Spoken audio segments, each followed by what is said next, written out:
upgradation part. And other thing which I want to talk about is the predictive maintenance. With the CA norms coming up, it is the time to shift from reactive maintenance to predictive resilience. So in BRPL, we are taking many initiatives. I'm giving the BRPL in perspective only. We are using AI/ML to drive the analytics for predictive maintenance.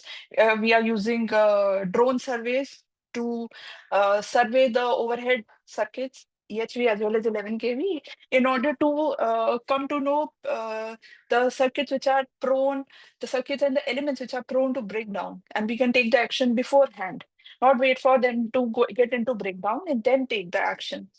Similarly, we are doing PD testing beforehand for circuits which we feel are quite old and they may lead to some problems. Similarly, we have this is the time when we do preventive maintenance because the load is not high and we have to get prepared for the next summer. So the preventive maintenance is also being done and monitored through AI/ML and digital platforms. What are the elements on which we have to do predictive maintenance, preventive maintenance, and what are the actions to be taken? Similarly, in that line, what we are coming up in BRPL is a digital twin. So we have started digital twin in one of the divisions.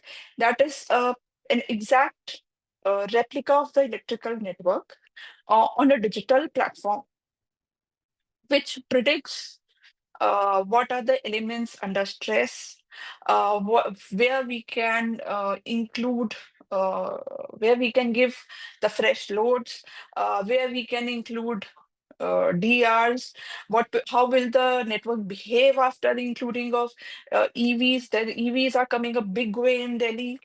The solar, because with the PM Solar Yojana, rooftop solar is coming in a big way. So where we can give that solar, all this, we are including in digital twin.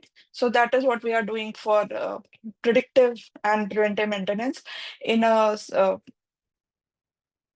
very proactive way. We have to work for digital India, digital transformation, work for predictive maintenance, not wait for breakdowns to occur, work together to have sustainable energy and give our consumers flicker free electricity.